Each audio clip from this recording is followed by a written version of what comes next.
Have you ever wondered how to find the correlation coefficient in Excel? Whether you're analyzing sales figures, financial trends, or research statistics, knowing how to calculate the correlation coefficient in Excel can help you make better data-driven decisions. In just a few minutes, I'll show you the Excel correlation function and how to use it to discover hidden relationships in your data. Let's get started!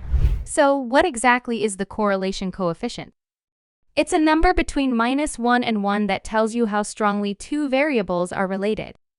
If the number is positive and closer to 1, it means the two variables move in the same direction.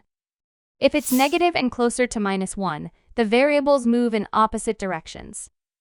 And if it's near 0, there's little to no relationship between them.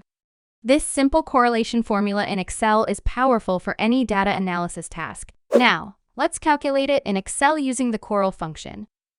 1. Click on the cell where you want the result to appear. 2. Type equals CORREL.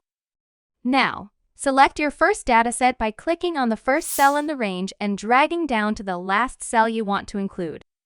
3. After selecting the first dataset, type a comma. 4. Select the second dataset. Again, click on the first cell and drag down to highlight the entire range. 5. Once both datasets are selected, close the parentheses and press Enter. And there you go.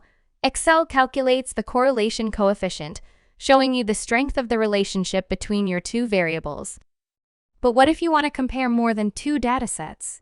That's easy to do, but before we get into that, if you're finding these tips useful and want to dive deeper into Excel's advanced functions, I've got a special offer for you. I'm giving away my $397 beginner to expert Excel course for free.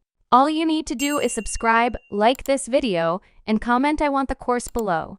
And I'll send you a personal link to download it. Now let's continue.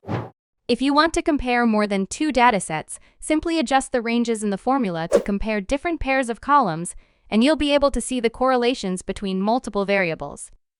Let's now look at a negative correlation example. Just repeat the same steps, but this time you could be comparing product returns and customer satisfaction. When you press Enter, you'll see a negative number, which means as one variable increases, the other decreases. One final tip. Remember, correlation is not the same as causation. Just because two variables are related doesn't mean one causes the other to change. And that's how it works.